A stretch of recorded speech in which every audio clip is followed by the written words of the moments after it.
Merci beaucoup, Madame la Présidente. Monsieur le Président de la Commission de la CEDEAO, chers collègues, bonjour. Monsieur le Président, depuis quelques jours ici, nous écoutons les rapports des différents pays. Tous les pays disent qu'ils ont des problèmes de santé. Tous les pays disent qu'ils n'arrivent pas à nourrir leur population. Tous les pays disent qu'ils ont des problèmes d'école. Tous les pays, même là où il y a les djihadistes des États-Unis, même là où il y a l'armée française, disent qu'ils ont des problèmes de sécurité. Je n'entends pas dans le rapport des réponses à ces problèmes.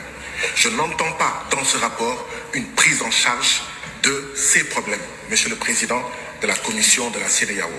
Monsieur le Président de la Commission, c'est hier, dans la journée, il y a moins de 24 heures, que nous avons reçu votre rapport de plus de 80 pages. Vous comprendrez qu'il y ait eu dans un premier temps 16 inscrits. Vous voyez, il y a 36 présents sur le total des députés de la CEDEAO. La CEDEAO n'est plus attrayante, même pour ses membres, même pour ses députés. Monsieur le Président, je voudrais savoir, est-ce que ce sont les services du Parlement ou vos services qui ont fait que c'est à moins de 24 heures que nous avons reçu ce rapport?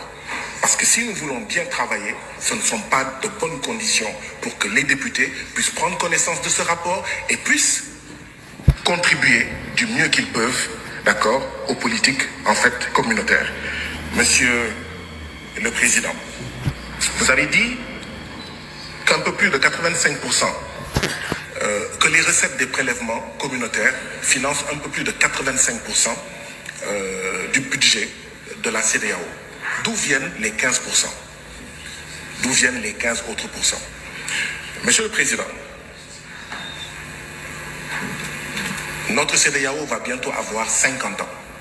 Ce sera l'année prochaine, un demi-siècle.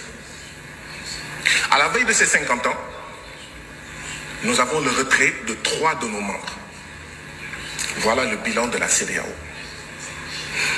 Nous nous attendons à avoir un discours d'électrochoc, mais pas un discours qui nous fait rester dans notre sommeil. Monsieur le Président, une CEDEAO qui pousse ses membres à assassiner ses artisans, ses paysans, ses jeunes, ses femmes, envoyer ces jeunes dans le désert du Sahara, dans la mer Méditerranée ou l'océan Atlantique, qui pousse ses membres à assassiner leurs petites et moyennes entreprises, en poussant ces États membres à signer les accords de partenariat économique entre l'Union européenne et l'Afrique de l'Ouest. Et tout le monde savait que les accords de partenariat économique, c'est la possibilité pour 85% des marchandises de 27 États de l'Union européenne d'entrer dans nos pays sans payer de droits de douane. Comment est-ce qu'on va régler la problématique du chômage? Comment on va régler la problématique du Sénégal où le taux de mortalité des petites et moyennes entreprises est de 64%? Et je suis persuadé que c'est à peu près pareil dans tous nos pays. Mais cette CEDEAO-là, c'est elle en réalité qui pousse notre jeunesse à essayer de traverser la mer Méditerranée et à prendre les pirogues à l'assaut de l'Europe forteresse. Nous ne voyons pas de changement.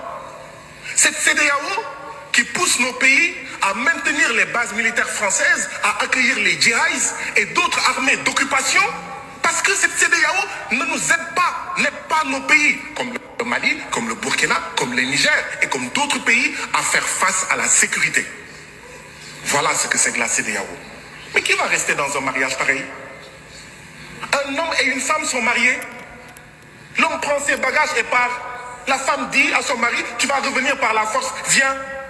Non, c'est de dire, mon mari, pourquoi veux-tu t'en aller? Et on pose les problèmes. Je ne sens pas cette démarche, Monsieur le Président. Et nous devons aller vers cette démarche. Refondation ou mort de la CEDEAO. Voilà où on en est aujourd'hui. Transformation structurelle ou mort de la CEDEAO. Changement profond ou mort de la CEDEAO. Voilà où nous en sommes, Monsieur le Président. Si on ne fait pas ça, la jeunesse de l'Afrique de l'Ouest, dans les villages, dans les quartiers, ne veut plus de ça. dit que cette CEDEAO est une CEDEAO des chefs d'État et non des peuples. Et ça ne sert à rien de dire non, non, non, non, non, non, non. Il faut changer par les actes. Que cette CEDEAO soit une CEDEAO des peuples, que ça soit attrayant. Madame la Présidente, j'aurais suggéré qu'il y ait un minuteur.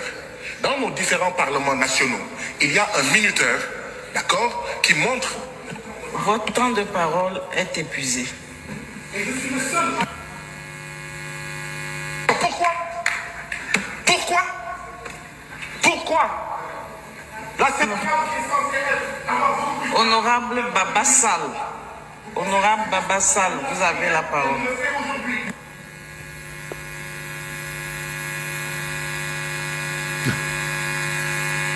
Oh, on a coupé son micro. Que les gens sortent de la CEDEAO, que les gens sortent de la CEDEAO. Honorable Baba Sall.